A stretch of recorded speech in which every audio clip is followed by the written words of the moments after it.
We are very excited now to begin the first session of the History Literature Festival.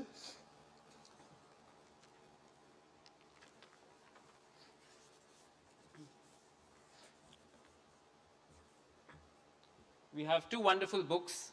It's a panel called Two Modern Statesmen on M Panikkar. You just saw it being in the HLF showcase of this year.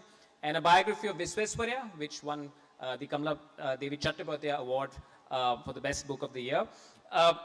May I invite Aparajith Ramnath on stage.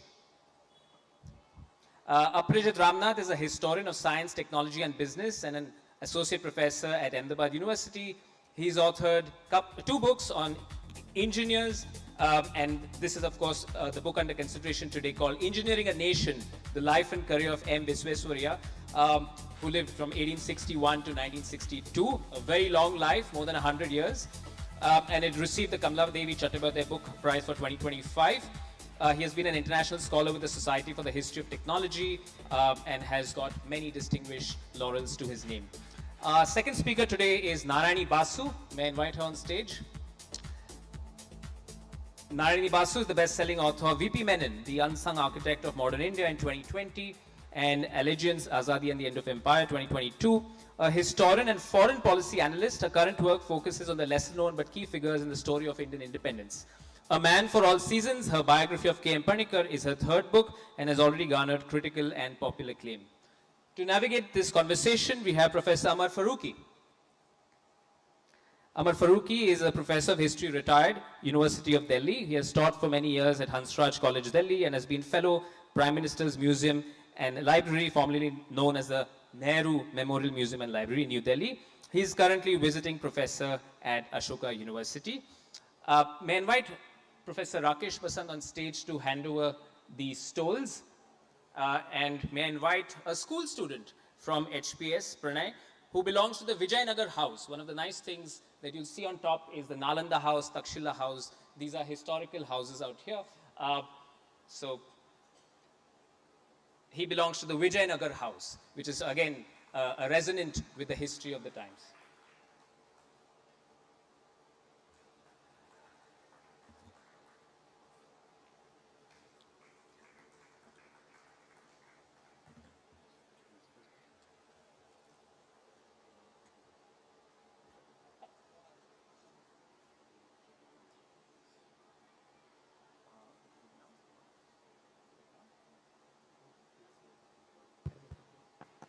All right, over to you, Professor Farooqui. Yeah.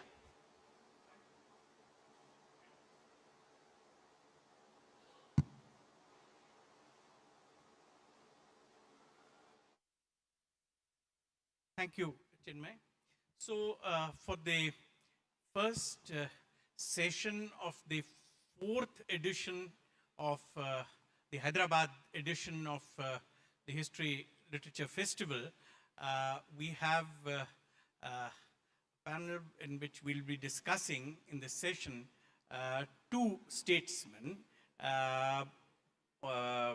M Panikkar and M Visvesvaraya, and both these figures they have there are two, as Chinmay mentioned, we have two recent biographies, very detailed, very extensive biographies covering a very wide range of issues with which these two personalities were involved, and both have there are quite a few things that are common to both of them. They are they both have a connection with princely states. And even though M Panikkar was 30 years younger than Visvesvaraya, the age gap is roughly 30 years, yet it so happens that both of them spanned the entire Nehruvian era. Visvesvaraya passed away at the age of 101 in 1962, and Panikkar in 1963. But it so happens that they lived through the almost through the entire Nehruvian period, and their interventions, which we'll be talking about in this period, are important. Also, both of them had a Hyderabad connection. In the case of Visvesvaraya, a very direct connection with Hyderabad, but as Narayani tells us in her book, there is an older Hyderabad connection that K M Panikkar had, because K M Panikkar started his teaching career in Aligarh, where he taught history for a few years on the recommendation of Ross Masood. And Ross Masood was at that time the director of public instruction in Hyderabad, and he came to Hyderabad, met Ross Masood. Ross Masood was impressed with him and recommended his name for a faculty position in Aligarh. So that's his connection. But there is an even deeper connection, in fact, which K M Panikkar has, not with Hyderabad specifically, but it's really with Andhra, which we shall come to a little later on. So, because of association with the States Reorganization Commission, he has a very important place in the history of the formation of Andhra. So thank you, Aparajith, thank you, Narayani, and we'll begin with, would request you to, if possible, say something about this Hyderabad connection that both Visvesvaraya and Panikkar had. Incidentally, for those who might not be aware of this, Visvesvaraya was given the Bharat Ratna in 1955, the same year that Jawaharlal Nehru also got the Bharat Ratna. So it's you refer to Jawaharlal Nehru, and then receiving the Bharat Ratna, the citation, and being followed by Visvesvaraya. So he is, and that's in the citation. In fact, he's referred to as engineer and statesman, which is what gives the title to this panel as well. So. Thank you so much, Professor Farooqui. Thank you to the organizers and the audience, many distinguished scholars in the audience, and also students and everyone who's here. Really looking forward to this conversation. So I want to start by just giving you some broad sort of dates so that we can situate Visvesvaraya in terms of where he fits in chronologically. So as you mentioned, he was born in 1861 and died in 1962, so he lived past 100, which means that the formative phase of his professional career occurred in the late 19th century, the 1880s to the 1900s. And then he becomes Diwan of Mysore in 1912. That's a very famous part of his life. And then after that, he becomes a sort of national statesman, espouser of economic planning, and public intellectual at large. But I think the part that we tend to forget in recognizing him, as he should be recognized, as one of the founders of modern Mysore and as a great public intellectual, is the fact that he spent 25 years of his life in the Deccan region. The most crucial professional experiences that that shaped his thinking came in the Public Works Department of the Bombay Presidency. He lived in Pune for many years. He worked across the presidency. And towards the end of his PWD career, in his late 40s, he gets called to Hyderabad. And as many people know here, he's very, very revered for his interventions, especially in the aftermath of really tragic occurrence in 1908, the great flood in the river Musi, which was unprecedented in the devastation that it caused. And Visvesvaraya was at this time just about to retire from the Bombay Public Works Department. He was on leave prior to retirement. He was traveling abroad, and he was invited by the Nizam's government to come and propose a solution to the kinds of devastation that was seen here.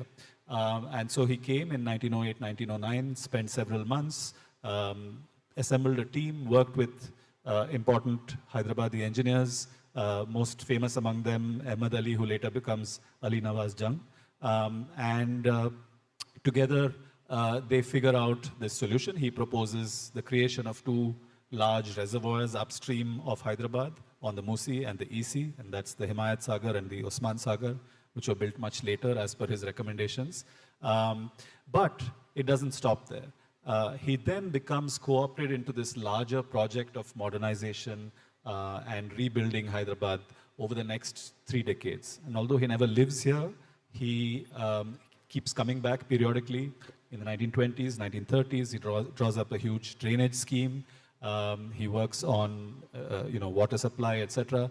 But most importantly, he also brings in this really visionary idea of city planning, of modernizing the city. And of course, it's the kinds of descriptions that he has is straight out of Sinclair Lewis's Babbitt, where you have this fictional Midwestern city which is sparkling in its modernity, lovely geometrical spaces, boulevards across along the river. You have neat zones for different activities. And this tells us as much about the wonderful strengths of his vision, as well as the kinds of ways in which his background as an engineer shaped his public interventions. So I think I'll leave it at that for now, just to say that Visvesvaraya had a very good relationship with the Nizam's government, and a relationship that stretched over many, many years. And I think it also speaks to his background in another princely state, which is Mysore, of course. And I think princely states are going to come up again and again in our conversation. First of all, good afternoon, everyone. Thank you so much for making it out here on a Friday afternoon. And thank you also to the Book Awards jury, of which Professor Farooqui is a part, for mentioning A Man for All Seasons. When I began researching this biography, I had very little idea of the entirety of K.M. Panikkar's life. Because I started off as a history undergrad. My first book was on V.P. Menon, who was Sardar Patel's secretary in the Ministry of States and brought the 565 princely states together. I was then a foreign policy analyst for a while, and while I was working in a think tank in Delhi, I came across K.M. Panikkar for the first time, and that was years ago, and that was in his role as our most controversial ambassador to the People's Republic of China. When I began sort of digging through my research for V.P. Menon, I encountered K.M. Panikkar in a wholly different light, and that was when he was secretary to the Chamber of Princes. And that sort of got me down the rabbit hole of who was K.M. Panikkar. Because how did the secretary of the Chamber of Princes land up as our ambassador in China? What brought him there? What was his life? And that sort of set me digging through the archives a bit. And I came across some lovely recollections of K.M. Panikkar's friends, one of whom was this journalist called Ishwara Dutt. And Ishwara Dutt described him, I think that's the best description that I've come across of K.M. Panikkar, as one of India's most impossible men. And that's precisely because it's so hard to categorize K.M. Panikkar as one particular thing. Professor Farooqui mentioned his contact with the princely states, and that's one aspect of a very storied career. He worked with 3 princely states, with Kashmir, with Patiala, and with Bikaner. And he had these sort of touchstones of his career where he would be in contact with the state of Hyderabad as well. And he did so many things, when he starts writing when he is a college student. When Visvesvaraya is in Diwan of Mysore in 1912, Panikkar is a college student in the University of Oxford. And that is when he starts writing about nationalism, about migration, about what it means to be a citizen of your own country versus a subject of empire. Right? And the world was at war at this point. The national movement was ebbing and flowing in its own way here. And it was just the beginning of an arc that would take him right till 1963. He never stopped writing. He never stopped thinking about what modern India should look like. And as Aparajith has done, because we'll touch upon Panikkar's career in more detail later, I'll sort of just situate it a bit. So Panikkar is born in Kerala, in Kuttanad, and he is born in a very privileged, wealthy family. There's no question of, denial of access to the finest education. He goes to Trivandrum for his sort of high schooling, and he is in the home of his uncle. And his uncle is one of the more prominent intellectuals of Trivandrum in his day. And that house is buzzing with all kinds of nationalist conversations, with all kinds of sort of political conversations. Panikkar is a boy. He's, not even in his teens. And it's the first time that he realizes that there's a world outside home, and there are bigger questions that he doesn't really know what to make of. But there are bigger questions because his uncle never thought, okay, he's too young to participate in these conversations, we'll keep him out. Which I thought was fascinating because Panikkar was not a clever boy. He was not a bookish child. He was not a very sporty child. He was a failure in science. He was a failure in maths. His family despaired of his academic credentials or his academic abilities, full stop. There was even a point in his boyhood where he tries to commit suicide because he knows that his family is beginning to despair that this boy can ever do anything in life. It's only the confidence of his elder brother, because his elder brother tells his family, okay, look, just send him out to England when he's, entering his teens. I'll look after him. And so he comes out to England in 1914, and he's immediately taken aback by the fact that there is so much more that he doesn't know about, and there's so much more context to put the national movement in. And it kickstarts this long career, which spans till 1963, during which he's everything. He's a professor of history, he is a diplomat, he is a lawyer, he is a foreign policy mandarin, he's a journalist, he was the founding editor of the Hindustan Times.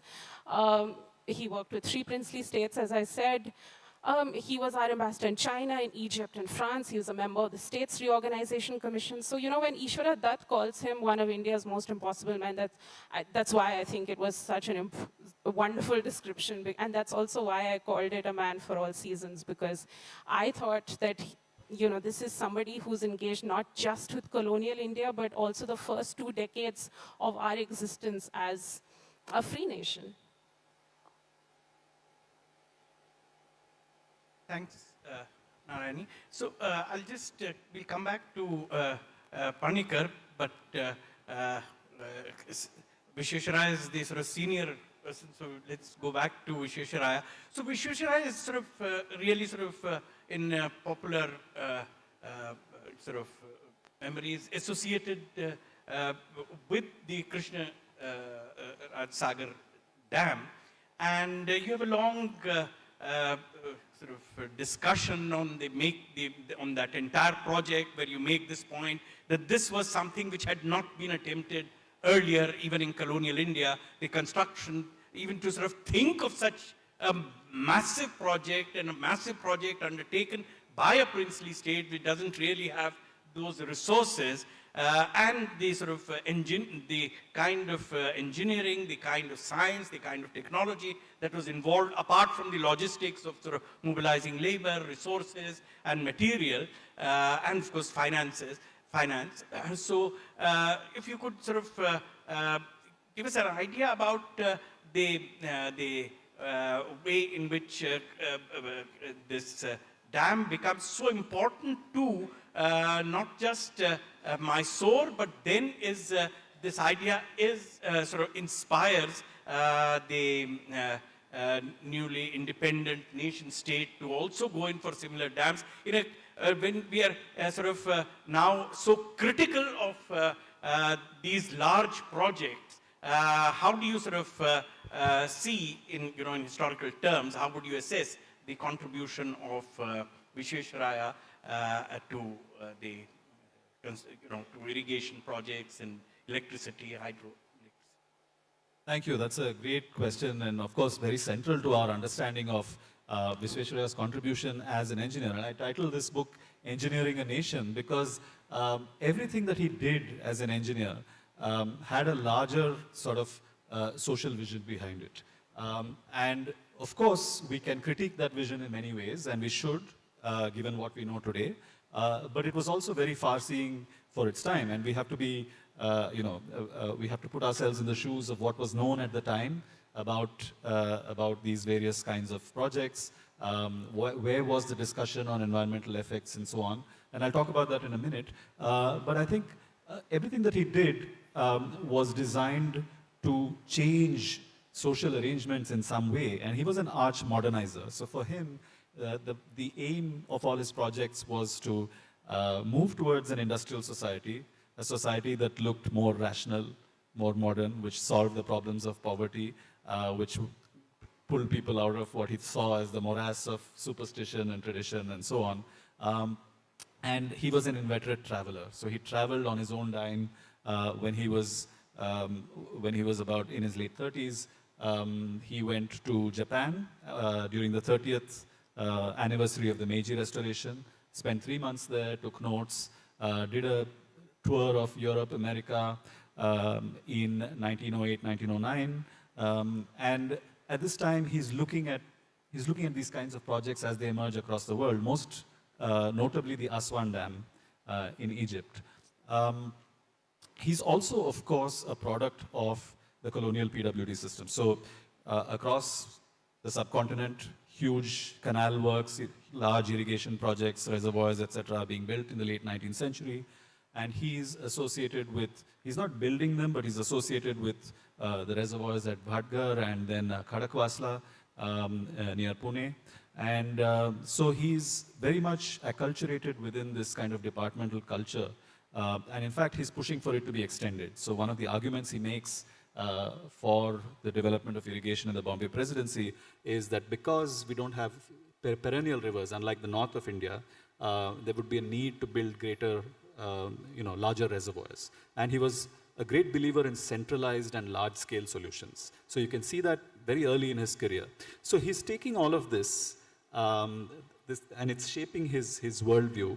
But he's, of course, not acting in isolation. I think it's very important when we write biographies of these great influential individuals to contextualize where they're coming from, the fact that, of course, they have great initiative, but they're also creatures of their times. And so Mysore, before he arrives back in the birth of his state, he's born in a village near Bangalore, studies engineering in Pune, and spends 25 years in the Bombay Presidency, as I said. But before he comes back to Mysore as chief engineer, Mysore has had a series of modernizing divans already. And as we know, the large princely states are engaged in this project of projecting themselves as enlightened and on par with, if not ahead of, the British Indian provinces when it comes to science, technology, education, universities, what have you.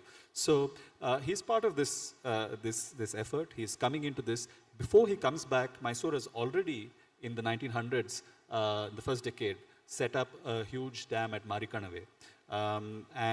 So when he comes back, he looks at this, situation of the Kaveri. It's flowing from Coorg through Mysore state and going on into Madras Presidency, flowing into the Bay of Bengal.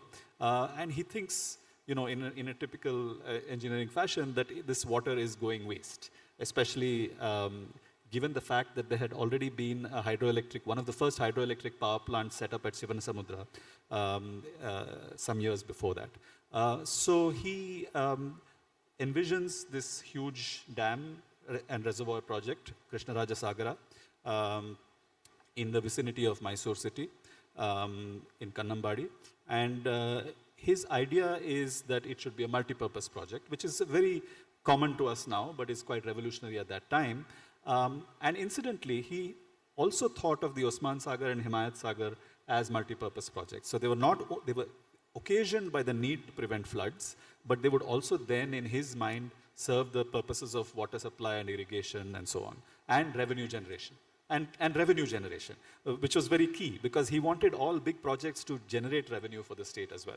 So, with the Krishnaraja Sagar Dam, he wants it to be something that will fulfill three purposes, or two major purposes. One is, of course, irrigation and creating a huge commercialized agriculture belt. And Mandya district today owes its prosperity to that, but also to generate electricity and to supply it to the Kolar gold fields, which is in turn a huge money spinner for the Mysore government at that point. Started, in fact, with that idea of Yes. So the idea was that they wanted to supply electricity to the Kola goldfields with the European-controlled companies, and then. But what is fascinating about the story is that it is a huge multipurpose dam which is started decades before the Tennessee Valley Authority, which comes in the American New Deal and which is seen as the sort of exemplar for the Damodar Valley Corporation and Bhakra Nangal and everything else that happens in Nehruvian India. In some senses, this is anticipated. Of course, Visvesvaraya is very key in pushing the idea. He is the chief engineer at the time, but it takes 20 years to build. There are several other very competent engineers who work on it. He's seen as the face of the dam. We must remember there were other people as well. But I think his real contribution came in the fascinating debates he had to have with different people. Madras presidency didn't want it to be built because it would starve the Metur Dam of water, and we see that's of course a very familiar debate today. He had opponents from the goldfields companies who didn't want to pay the rate that he was asking. And he also had opponents within Mysore government who for very good reasons were saying, look, you have to be careful about the amount of money we spend, because the idea of deficit financing or a government going into debt for large projects like this was unheard of at the time. And so they're saying, look, what happens if we have famine? Where will this money go? How are you going to justify this? And I think these kinds of critics pushed him to refine his ideas and to justify his projects in more rigorous ways, because he was a man in a hurry. He would have liked to have got this done very fast. So I think the Krishnarajasagar Dam really sets, in a way, the template for what we see much later. Of course, we see today that there are huge environmental problems with these kinds of interventions, but Visvesvaraya is working at a moment where globally engineers are coming into their own, and engineering solutions are seen as the key to liberating the world from various constraints. So I think it would be a little harsh to expect the same level of awareness as we would today. As you rightly pointed out, he had his own vision of what modern India should look like, and dams are important, engineering, electricity, motor cars, which were so very fond of motor cars. And I think both Visvesvaraya and Panikkar, they engaged very deeply with, in the 30s, in the 40s, with constitutional issues. And these were related to their vision of an independent India. So what would an independent India in the post-colonial period look like? And I think that's something which is very important to them. Constitution making, and I think 30s, something that is that they have in common is the idea of federation, which is something with which a large number of other nationalists were engaging with questions of constitution, with the idea of federation was something that was very important to many constitutionalists in the 30s in particular, and Visvesvaraya is involved in that. But I think it's Panikkar who really sort of articulates this vision, this sort of understanding of what princely states, the role that princely states would have in any sort of independent nation state. Something which didn't really happen eventually. Both thought that they would play, princely states would play a very important role, and therefore they invested a lot of their time, energy, trying to study constitutions, trying to study the histories of these states. And Panikkar wrote very extensively. In fact, one of the areas on which he writes very extensively is on princely states, his booklet. Apart from serving there, he also had very definite, very clear ideas about princely states. So these writings form an important part of the large oeuvre that Panikkar has. Yeah, I mean, so like I said, he begins writing on, subjects like nationalism and citizenship, etc. when he is a college student. But when he comes back... But you do point out problems with his understanding of what Oh, the absolutely. nation should be. Absolutely. You know, and it's fascinating also because we tend to take Panikkar's writing sometime out of context by reading just one thing at a time. If you read his entire swathe, it's fascinating to see how his mind evolved as well. You know, and I'll touch on that later. But just to answer your question right now, Professor Farooqui, he's already a very established sort of young intellectual, should I say, with very strong opinions of who an Indian is, because he's also very, very fascinated by history and India's history in particular.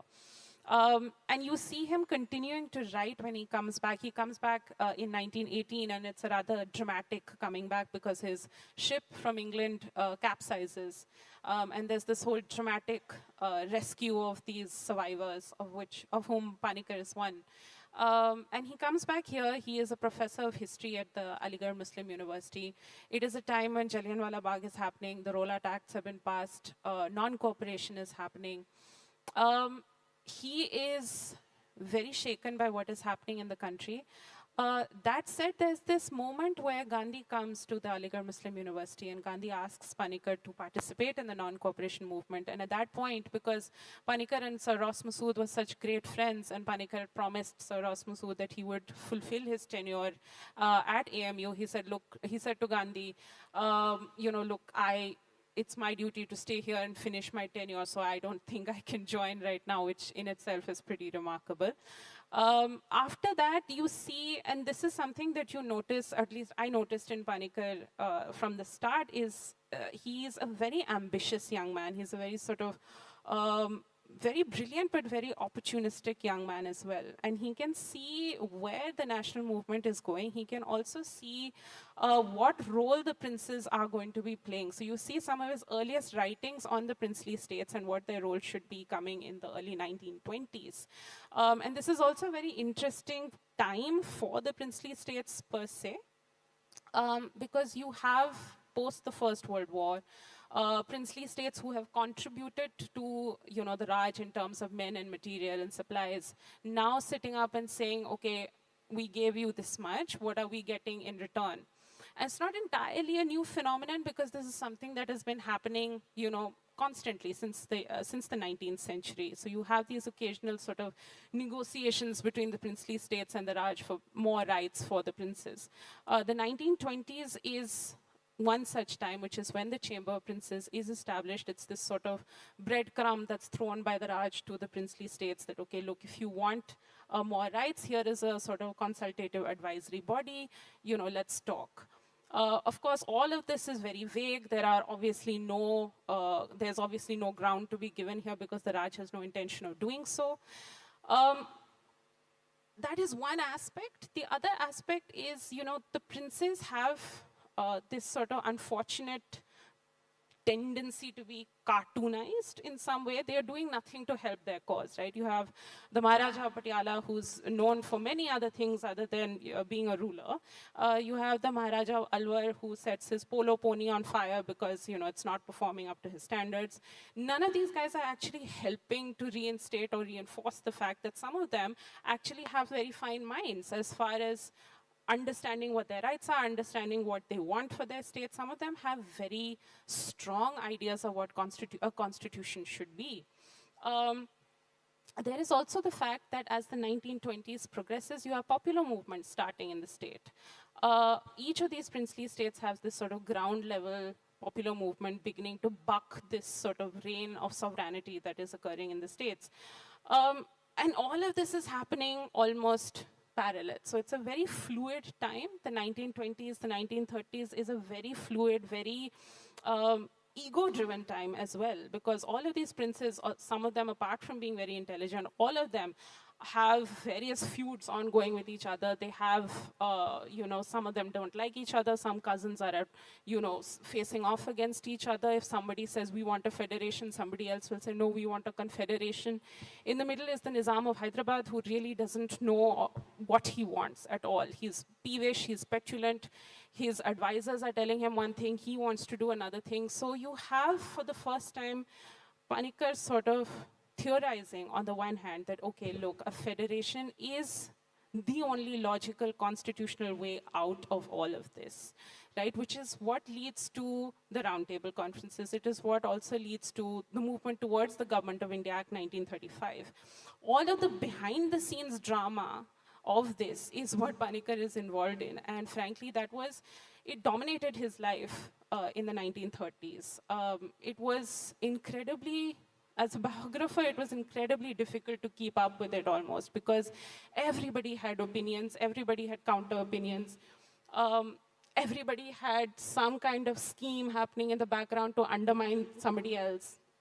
A lot of the Chamber of Princes was also crowd-funded. So in order to spite each other, they sometimes just didn't even contribute, so there was sometimes no money as well. There was a lot that was happening that could and did eventually derail the progress towards federation. And it left Panikkar an intensely bitter man. He helmed the cause of constitutionalism in the 1930s. He was one of the most ardent advocates for federation at that point. And he pushed and pushed and pushed, and so many factors then derailed that. There was also a political movement that was at direct odds with the princely states as well. You had popular movements in the states, you have an overarching political movement, you have the onset of the Second World War. There are many things that are happening almost too fast to sort of fathom at this point. And at some point, you see events sort of overtaking Panikkar. You see cumulative fear on the part of the princes, particularly when the Government of India Act is passed in 1935. They are considerably very, very anxious because they don't know what the passage of this act is going to mean for their paramountcy, for their rights, for their privileges. And it is a little comical when you're reading the archives in 2025, 24, to read about princes fretting about gun salutes and what is it going to mean for the success of their gaddis. But it was one of his life's biggest failures. I think he saw it as a moment that left him with a lot of regret and a lot of disappointment. And you see it sort of informing his views towards the princely states as he moves into the 1940s. Because by the 1940s, he's serving with Bikaner. We still are in the grip of the Second World War. We still have to have a lot of our crucial discussions. The cabinet mission, etc., has to still happen. But at this point, Panikkar is convinced of two things, and these are purely born of great bitterness. One is that partition is inevitable. And you see him saying this as early as 1941. He writes to one of his friends at Aligarh Muslim University, and he says, I am afraid that I am a Pakistanist. And again, it's a remark that can very easily be taken out of context. But the actual context is the 2 decades that he's put towards pushing for federation, pushing for the princely states to come on board a united union of India, and the failure of that. The other thing that he's convinced about is that princely states by themselves can no longer exist in a vacuum. There will have to be a point where they come on board a united map of India. Now, how that's going to happen, he's going to wash his hands of it eventually when he's posted out as ambassador. And I found it to be a sort of remarkable sort of bookend to the process of integration, because when I was writing about V.P. Menon, that is the actual sort of pulling together of the princes into this united map. What one tends to forget is that this didn't just happen between 47 to 51. It was actually a process that began in the 1920s, reached its apex in the 1930s, and throughout the 1920s and 30s, the helm of that was K M Panikkar. So you have K M Panikkar and V.P. Menon bookending the process of integration in a very sort of strange way.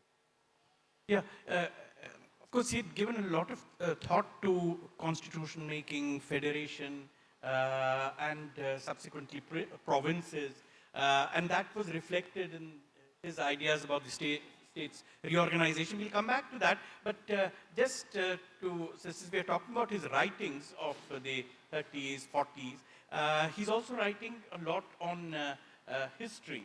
And I think, there are two kinds of writings he has. One, when he starts getting into the ancient period, he has I didn't know of his book on Harsh, which, but those are writings which are not which you wouldn't really consider to be very sophisticated, writings for a historian. But it is when he's doing a critique of colonialism, Asian Western dominance, or his books on Malabar, the Dutch, that's when Panikkar really sort of shows his caliber as a historian. In fact, I think, his phrase, the Vasco da Gama era of Indian history, still is a very sort of well-known phrase coming from Asian Western dominance. But his other writings don't really seem to have that kind of, he doesn't sort of, the same kind of craft doesn't really go into the writing of his books on particularly the ancient period, when he seems to have a different objective in mind. It's not really about ancient India, it's about modern India, really, and sort of glorifying the ancient past. I thought, there are two different historians really at work, one very sophisticated, the other not really so. I think that's a great reading of it. I think, again, when you look at a young Panikkar, which is when he writes this monograph on Harsh, he's at Aligarh Muslim University at that point, and you sort of see him growing into the shoes of being a historian and a scholar. You can sort of follow that arc almost glaringly, right? Because when he's writing as a college student in the University of Oxford, it's almost, you're reading it in 2024, 25, and it's almost difficult to sort of not fall into the trap of binarizing it. Because when he is a college student, there is a school of thought which is called the Greater India School of Thought, which is essentially saying that India has been around for millennia, culturally and spiritually has dominance over Southeast Asia, and essentially has been here, millennia before the empire ever appeared here. At that point, it was a standpoint that very young nationalists were sort of taking as a sort of intellectual and theoretical pushback against colonialism. And you see Panikkar writing things like the cultural ethos of India is Hinduism. It is not, however, a homogeneous monolith. It is a heterogeneous Hinduism which has space and sort of inclusion for all communities, for all religions, for all languages. That is something that stays true in his writings, whether it's history, whether it's nationalism, whether it's politics, all across his career. Where it becomes a little problematic is in the 1950s, when India's a newly independent country. It's a world dominated by the Cold War and by decolonization. And this is where the opportunist bit comes into play here, because he moves away from Greater India. He now uses the phrase further India. He maintains the fact that Hinduism is the cultural ethos of India. He continues to maintain that it's an inclusive Hinduism. But he becomes a little rigid about what our languages, what our religions, where is Hinduism in relation to other religions in this country. And this is where there's a sort of intellectual clash between him and Nehru, because, for instance, in 1955, and again, I can come back to this later, but in 1955, Panikkar says that India's national language is Hindi, which is at direct odds with what Nehru has ever wanted or said. We could come We'll come back to this point. Going back to an earlier phase of Visvesvaraya's life, his career, as a young person, he was in Pune. He had a very close connection with the stalwarts of the national movement and nationalist thinkers, Rana Deg, Gokhale, and while reading that chapter, I thought that perhaps he could well have gone into, become a full-time activist rather than an engineer. Because these were people he was sort of very regularly involved with, he was part of their circle, he was sort of shared their ideas, their worldview. So he could easily have become sort of a political figure rather than an engineer, had he sort of chosen that Yeah, I think it's fascinating. And in fact, in some ways, he did become a political figure. That was one of the biggest surprises for me, to see the extent to which he actually did involve himself in political debate and movements, perhaps not as the face of these debates, but he was very, very instrumental in some of them. And you're right, it goes back. So for me, one of the dilemmas in this book was, how do we understand this person who is trained very much in a sort of technocratic environment? He's working for 25 years on dams and bridges and irrigation and figuring out new ways of irrigating, the Deccan and so on. And what makes him develop such specific ideas about economic development, about the importance of planning, about industrialization and so on? And I think there are 2 or 3 answers to it. One is that engineers at the time were educated rather differently from, I did a first degree in engineering myself, so I speak from experience here. Before he did his licentiate in civil engineering in Pune, he did a BA in the Central College of Bangalore, where he was exposed to all kinds of subjects, including history, philosophy. Of course, it was a rather Eurocentric curriculum, but nevertheless, it expanded his worldview, I think, in important ways. And another factor is clearly the friendships that you mentioned that he cultivated in Pune. So when he was stationed in Pune for 14 years, but also working in other places like Dhule and Nashik and Sindh and other places. But in Pune, he becomes a close associate of M.G. Ranade, the great jurist and social reformer, and his protege, Gopal Krishna Gokhale, who is incidentally a few years younger to Visvesvaraya, but becomes a sort of political mentor in some ways. And he's very keenly observing the work of the Pune Sarvajanik Sabha. He even writes an article for them. He's also rubbing shoulders with people like Tilak, though of course he is not, doesn't see eye to eye with him in the same way. So I think his and also one of the founders of the Deccan Club. Yes, and together with all of these people, Visvesvaraya becomes one of the founders of, as you said, of the Deccan Club, which still exists. It's a small club which was created in a hunting chalet of a Peshwa king near the Parvati temple. And this was envisioned as a place where British and Indian elites could meet and talk across the racial barrier and so on. And he was a lifelong believer in clubs for some reason, Century Club in Bangalore and other things. So, but this idea of setting up a club, it tells us that he, Bhandarkar, all of these people, they're moving in very close circles. They're talking with the Parsi elite of Pune as well. And through Ranade and Gokhale, he's connected to the Nationalist School of Economics, which of course we trace famously to R.C. Dutt and Dadabhai Naoroji. So the idea being that India has been impoverished by colonialism because there is a destruction of traditional industry, because the government refuses to step in on behalf of Indian industrialists. And these become sort of articles of faith. And if you see his writings on national development later, 30 years later, 40 years later, he's very clearly drawing on these discourses. He's attending industrial fairs, industrial exhibitions, which are set up in Pune by the Congress and other things. But I think what sets him apart from many other engineers of his time, remember he's working in a highly racially not segregated, but a racially charged atmosphere in the PWD, where Indian engineers occupy the lower rungs. They're seen as less competent. They don't rise to the highest echelons of the bureaucracy. And for someone, a relatively junior officer at that time, to be rubbing shoulders with people who, however mild, were seen as critics of colonial rule, was rather unusual. And so he made it a point to engage with all of these different viewpoints. Why did he not become a full-time activist at this stage? I think he was a cautious person. No, he could well have. That's what I was saying. Well, at this stage, he was rather cautious. He was careful not to officially criticize his employers. He went to Japan, for instance. He wrote notes about what he saw, but he didn't publish them, he says, because he was afraid that it would be seen as an implicit critique of British rule.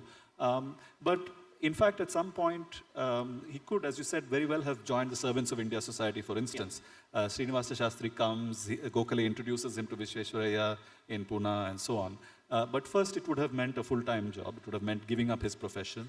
But it would also have I think it would also have taken him in a very different direction.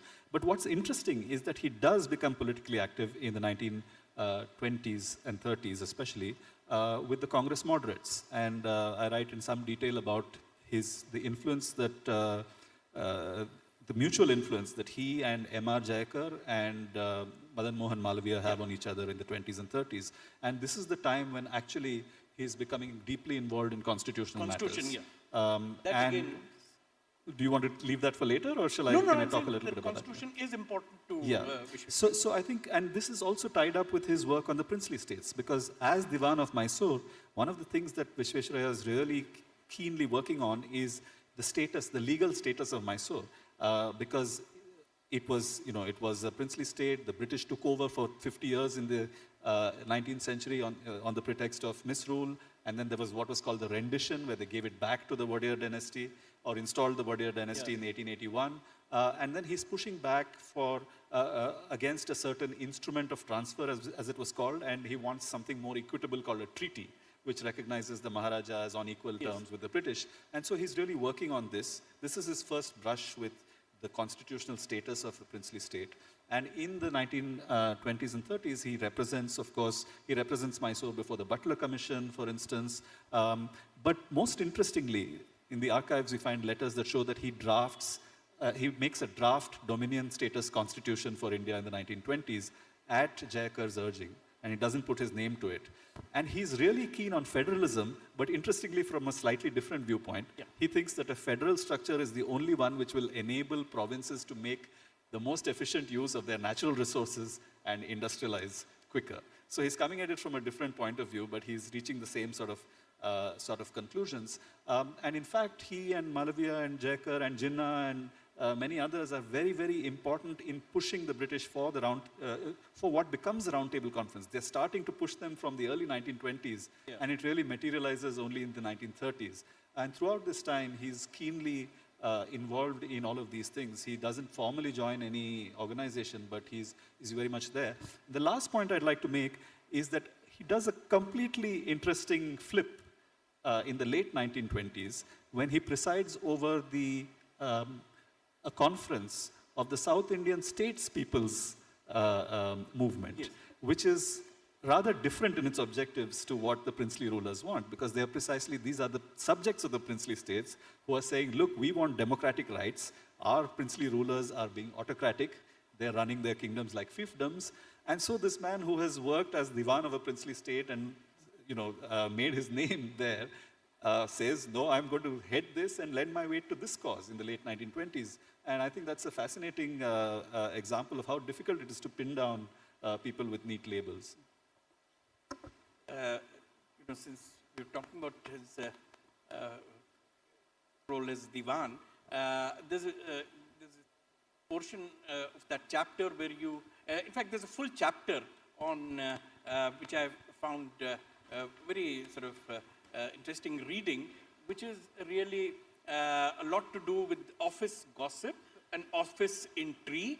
But then it does have long-term implications in that it doesn't directly lead to his exit, but it does sort of create that kind of atmosphere where somebody who was seen as somebody who could not be criticized, you do have a lot of criticism of Visvesvaraya while he's Diwan, and then when he leaves that position as well. But that portion on the office intrigue, the way he's sort of everyday sort of functioning and how it affects that, I thought that was, and there's a particular diary that you made use of. Thank you. I mean, that was one of the most fun chapters to write, because, I was trying to recreate what would his everyday life in his office as Diwan look like. So, right from the cars that he was, riding in, he had 3 different cars, one for village inspections, one for his everyday office use, and so on. And going up to what was he like to work with. And I think it comes as no surprise for someone with such strong views, which is such a strong sense of mission, that he was not easy to work with.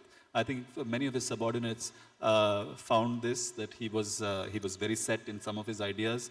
he was, in theory, believed very strongly in democratic ideals and in procedure and correctness. So there's also a hierarchy about who can be addressed as Mr. and who can't be addressed as Mr. Yes, yes. So he says that, so and so, my people in my office who are drawing a salary of 50 rupees and above, please address them as Mr. But he forgets about the other people, of course. But again, we shouldn't be too presentist about these things. Having said that, he was difficult to work with because he was very keen on doing things very quickly, but he wasn't very good at communicating exactly what he wanted done. So what he wanted was something which he called initiative. So he wanted the people working with him to come up with new schemes of their own, and if they didn't, then he thought that they were taking it easy or that they were not buying into his vision. And so one particular bureaucrat, Srinivasa Iyengar, has left a detailed diary, which was edited by Narendra Pani in the 80s, I think. And it's fascinating because it talks about the everyday sort of interaction with Visvesvaraya, how difficult it is to keep him happy, but also how he later feels bad about it, and he calls him back and tries to mollify him, saying, look, I didn't mean to criticize you and this and that. So I think it really humanizes him in a very important way. But it also, as you said, throws light on something. In fact, there's an intelligence report from the British in the later part of his divanship, where there's a new British resident, H.V. Cobb, who's also a very prickly character, and he's worried about the order in which people come into the darbar and what kind of seat he sits on and so on. And Visvesvaraya is worried about who is going to give the pan and whether he comes and sees him off in the carriage, whether he addresses him as my dear Diwan or my dear Mr. So-and-so or whatever. And then this intelligence report talks about how he flies into a rage if people don't understand him and so on. So I think it's unquestionable that he was, he was someone who was very particular about how things were done. But I think he also had a very strong sense of propriety in a way that made him reflect on this in the long term and try to make amends wherever this kind of rubbed people the wrong way. Having said that, it does also contribute to his exit from the Divanship because he differs with the Maharaja on some important policies, and he's very clear that it will either follow the template that he sets out or not, and that's when he exits. Yeah. Of course, if we had more time, we could have gone to, a discussion on his attitude towards caste, which I don't really think we'll have time to get into that, but I think that also played a role in. Yes. So he was, he had, of course, he had no time for outdated sort of ritualistic view of life, and he saw himself as an opponent of the caste system as a whole. But in a way that is familiar to us today, he had a rather simplistic understanding of what constituted merit. Right? And so for him, he resigned over a disagreement on the reservation policy being introduced in Mysore in the late 1910s, and he was against reservations in government and education.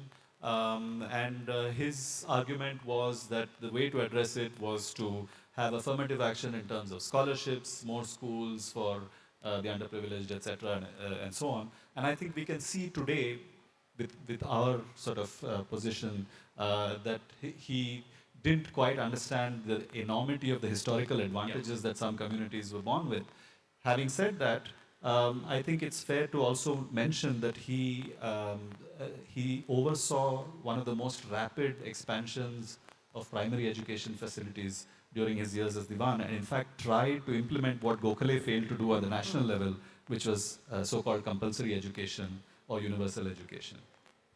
And also, in many ways, some of his ideas are very modern. Also, of course, modern, but also his refusal to allow the state to intervene interfere in the day-to-day lives of people. Particularly, I like your reference to his opposition to prohibition, despite the fact that he's himself someone who doesn't drink, doesn't consume meat, but he's very strongly opposed to the state playing any role in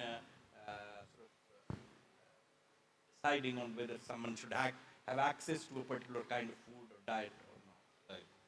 No, absolutely. I think, yeah, he's a very sort of austere individual in many ways.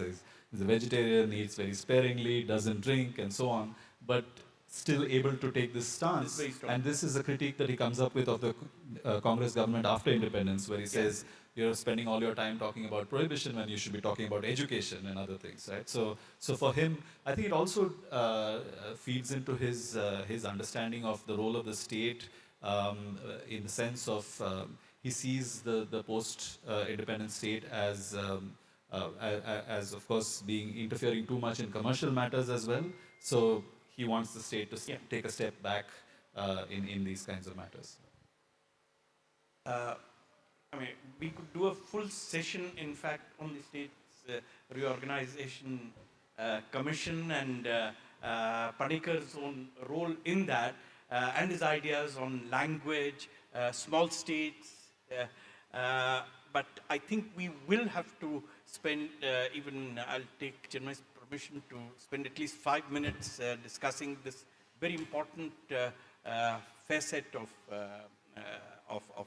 Panikkar's life. So if you could, his role, his ideas, and how they're also a reflection of his earlier thinking on, federation, on states, small states. He's really, he's advocating small states, very strongly opposed to a large Uttar Pradesh. Yeah. You're right. I mean, 5 minutes is also really short, but I'll give you a sort of bird's eye view of what was happening at that point, because Panikkar has been called back. This is the mid-1950s. Panikkar has been recalled from China, where he's just wrapped up an incredibly controversial last stint as his ambassador to the People's Republic of China. He's back in India to sort of be a member of the States Reorganization Commission, and it's a sort of odd full circle in a sense, because he's been involved with the states in some sense or another since the 1920s and 30s. And in the 1950s, it's a sort of whole redrawing of the map that he's been tasked to do. The context for this is, of course, the fact that there's been a strong push for linguistic autonomy among many of the states. This is something that Nehru, despite the fact that the Congress was committed to linguistic reorganization as early as the 1920s, the passage of time, especially the partition, has told Nehru that, okay, this is not what we should want for a free India. We've just had a deeply communal, deeply bloody partition of this country. Do we really want more friction, more cleavages now, this time along the lines of language? Of course, the catalyst for this begins with a push for a separate state of Andhra Pradesh. There is a hunger strike by Sri Ramulu,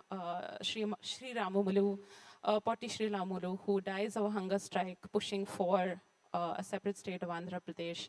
This is the catalyst that Nehru never wanted. He is deeply, deeply upset. And if you look through the archives, you see a prime minister who's immensely beleaguered because he's desperately trying to keep the country together, desperately trying to present a coherent sort of face to the international world. But he sees now that he's been pushed into a corner, that there is nothing to do but to sort of convene a states reorganization commission. It is headed by Panikkar, it is headed by Syed Fazl Ali and Harinath Kunzru.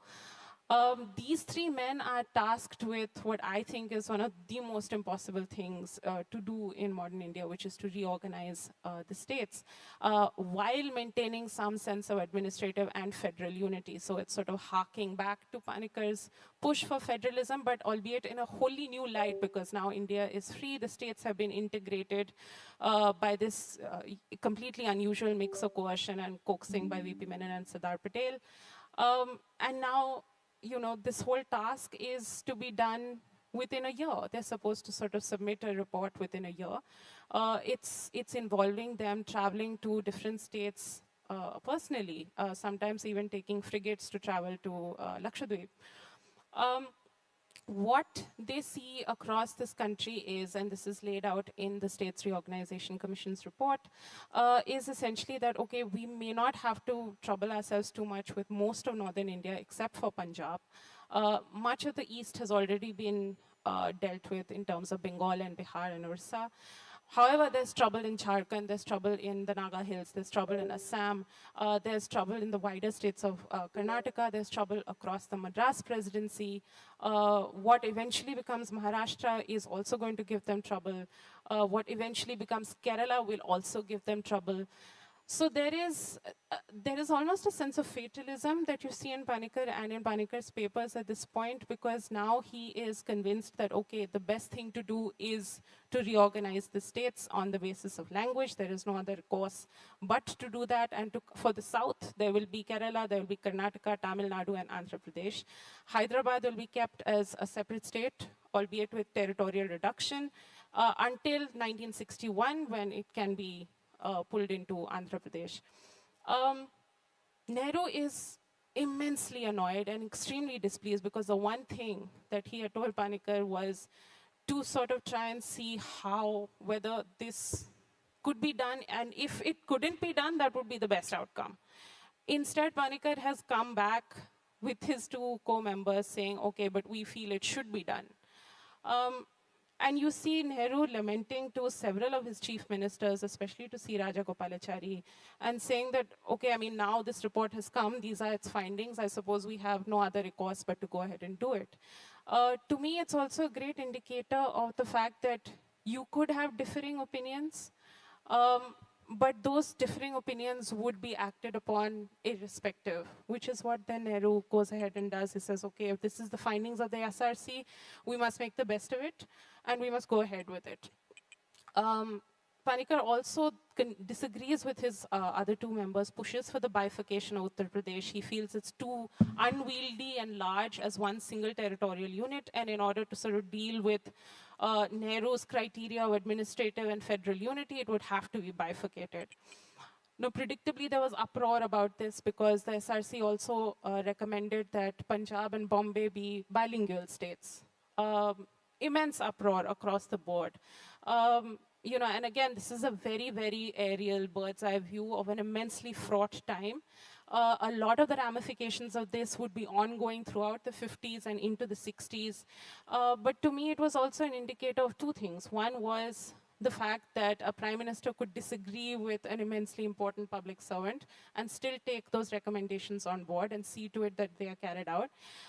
And two, how important Panikkar still was, despite the immense controversy that had dogged his time in China, and how incredibly valuable he was seen to be in all visions of modern India, whether they were colonial or post-colonial.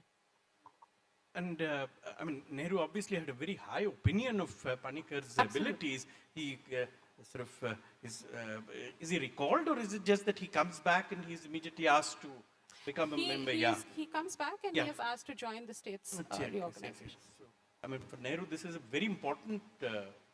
It's huge because, you know, for Nehru, I mean, you'd think that the controversy in China where Panikkar makes grave errors as far as the border demarcations are concerned with Zhou Enlai, you'd think that that would possibly be the end of his public professional career, but it is not actually. He comes back, he is with the SRC, then he sent as ambassador to Egypt and also to France. So it's not the end of his public career, it is also an indicator of how much trust Nehru had in him. Till the end of both their days, they both died within months of each other. Yeah. So just one, just 1 minute we'll have for one question which I wanted to ask you, which was, did you think that towards the end of his life, Visvesvaraya had moved closer, given his sort of associations, his friendships, if you can call these friendships, but his link, his connections with the right wing? That's a great question. You know, when you spend a lot of time with a subject that you study over years, you think about all of these possibilities. And my sort of considered response is, if you're talking about economic matters, yes, but politics he was always right of center. But on social matters, no. Although he was on close terms with some people who also had interests in those directions, I don't think he did. I think his politics, in terms of politics in the 1950s and 60s, he's very much aligned with what becomes the, like the Swatantra Party. Party. Yeah, that's So why I asked you that Rajaji's, question, Rajaji's critique of the Congress economic policy.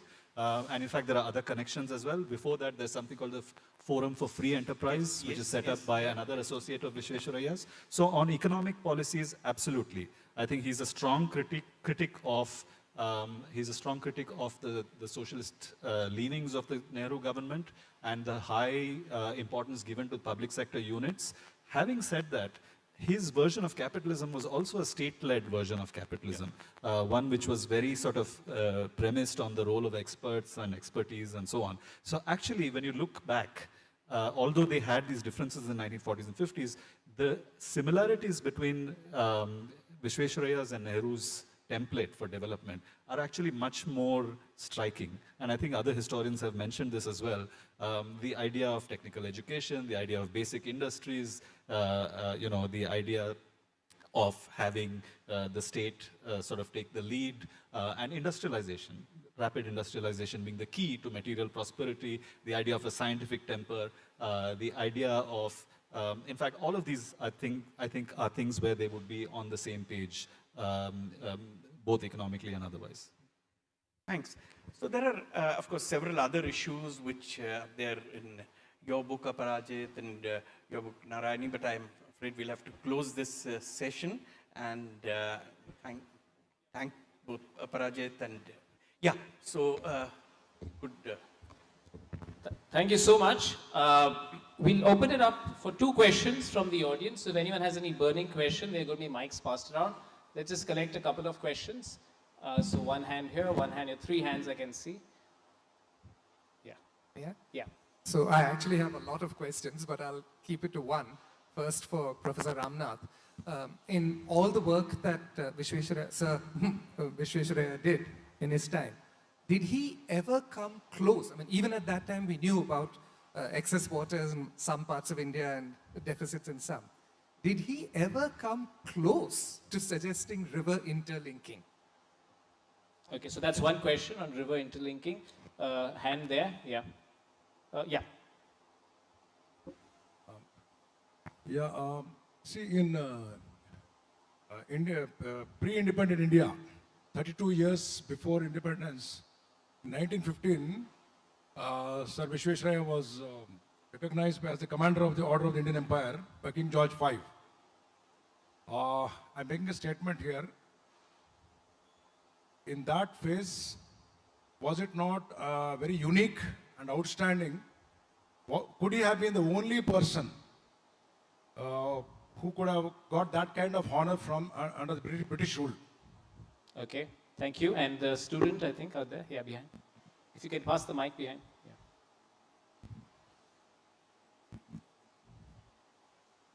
Hello, so my question is, was there some sort of a conversation or interaction between both the men at any given point in time?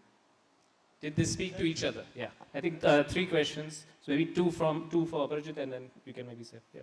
Thank you so much. So interestingly, river linking, a lot of people ask this, and the only evidence I've found is indirect. So there is no direct evidence that I've found that Visvesvaraya proposed river linking. But there is a commemorative article written by C.P. Ramaswamy Iyer when Visvesvaraya's centenary came around, where he mentions, I think, a conversation with Visvesvaraya around this.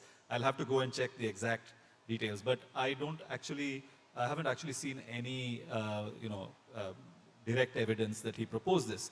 Having said that, it's the kind of solution that he could have thought of, because he's very much about human intervention in making nature more amenable to human needs and development needs. In fact, he thought of water from the rivers flowing into the sea as a quote-unquote waste, right? The famous thing which he talks about, the Jog Falls as well. So, that's the answer to that. Sir, on the knighthood, actually it was not uncommon at all. It was very common. In fact, all the people around him, the Diwans before him, after him, the people he was working with, almost all of them were knighted at some point or the other. Yes, as an engineer, it was perhaps slightly less common. but also there were various gradations in these honors, right? So you could also have Diwan Bahadur, etc., and then the knighthood. In fact, earlier in his career, he got something called the Kaiser-i-Hind Medal in 1905, 1906, and he was contemplating returning it because he got something called the silver medal rather than the gold medal, and he thought that that was some kind of a slight.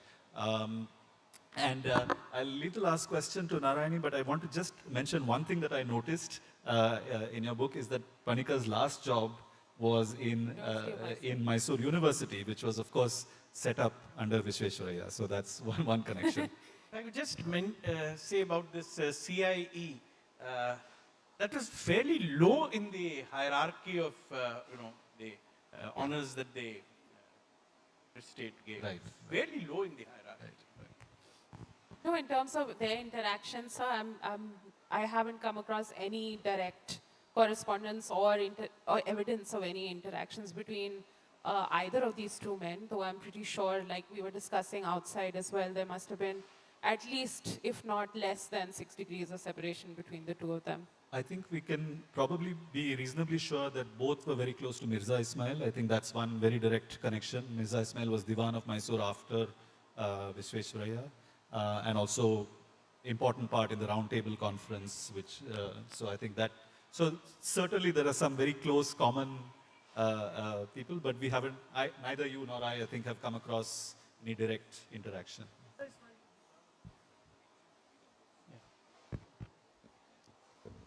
Okay, so, well, looks like they may not have met, but their biographers have met, and they have been outstanding in the conversation on these two wonderful individuals.